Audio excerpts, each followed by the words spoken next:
Here's how to create and manage broadcasts inside WP Response Pro.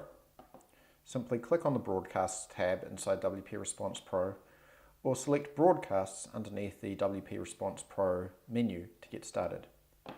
Then, to create a broadcast, simply click on the Add New button, enter in a subject and the body of the email, and then configure the options. Let's go through it quickly. In the subject, I'll just enter in this is a demo. And then in the body, I'll just say, check out this link. And I'm going to insert a hyperlink.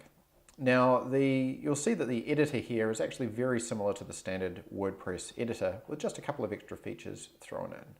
So I'll just insert a link. We'll change this just to go to google.com just for this example, like so. And now I'll go through the additional options that are slightly non-standard compared to most other WordPress editors. So for a start, there is the option to change both the text color and the background color of the text. So for example, you could highlight this in yellow to make it stand out. And you could also make individual words red if you want it to really stand out. Aside from that, you have the basic paragraph font, font size and justification settings. And of course the very important button here, which is the countdown timer button. So I'll show you how this works. You can insert a GIF-based email countdown timer in whatever, for whatever date in the future that you want it to be for. I'll just choose in a couple of days' time at 9:15, like so. And this is exactly how the countdown timer will appear in the email. So you can just create links however you like. Any clicks to those links will be tracked for the email. You don't need to do anything special there. And that's what we need to do to author the email. Now, as for the options on the right-hand side, what you need to do is select the list that you want to send this to, and optionally any additional lists or lists to exclude from. Now, as you can see, this is blank at the moment because I've selected my list here and I have no additional lists. It's important to note that the disclaimer will be taken from the list that you select here if someone is on any additional lists, and that's how they receive the email. So, the disclaimer will always be taken from the list that you select here. You can also exclude people from the broadcast by selecting any lists of people that you don't want to receive the email.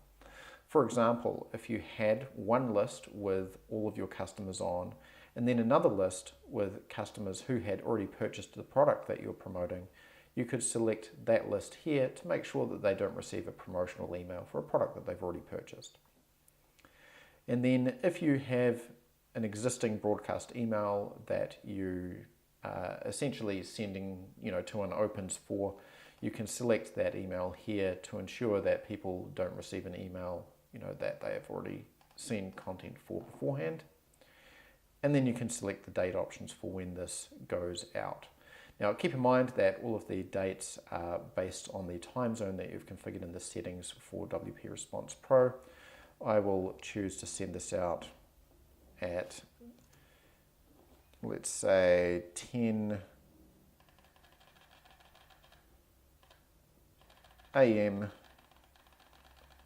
Change it down to 10 a.m. There we are. And whenever you're about to send, you can see how long in the future it will be before the email is sent, and this counts down in real time. You can also send a test message to yourself by entering in your email address here to see how the email will appear when it's sent to your subscribers. Just cancel out of that.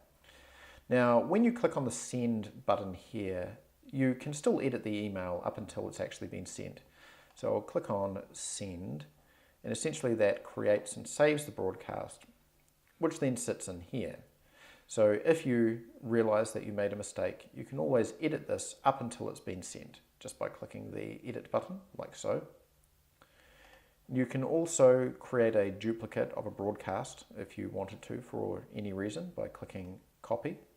And this will pre-populate the email with the exact same content with just the copy prefix to the subject, so you have to change that. All other settings will remain the same except for the date, which will default to, right now. So I'll just cancel out of that.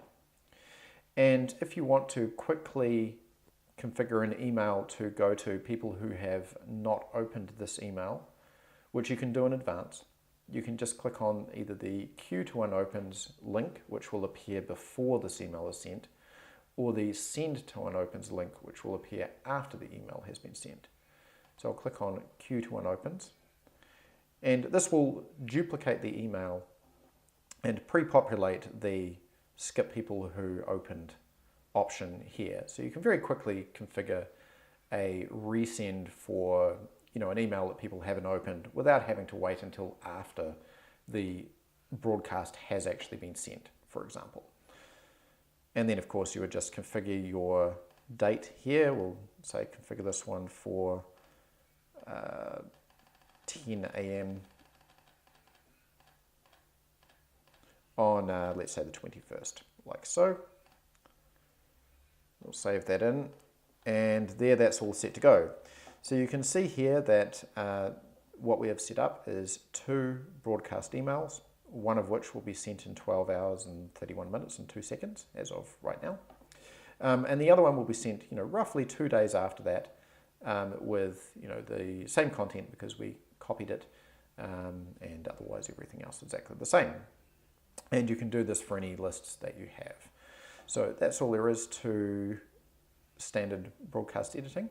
One other feature I forgot to mention is that if you ever need to edit an email countdown timer, just make sure you select it and then click on the Insert/Edit Countdown Timer button to receive the configuration that has already been in there so that you can change that and update the countdown timer. Alternatively, you can just delete it and re-add it back in.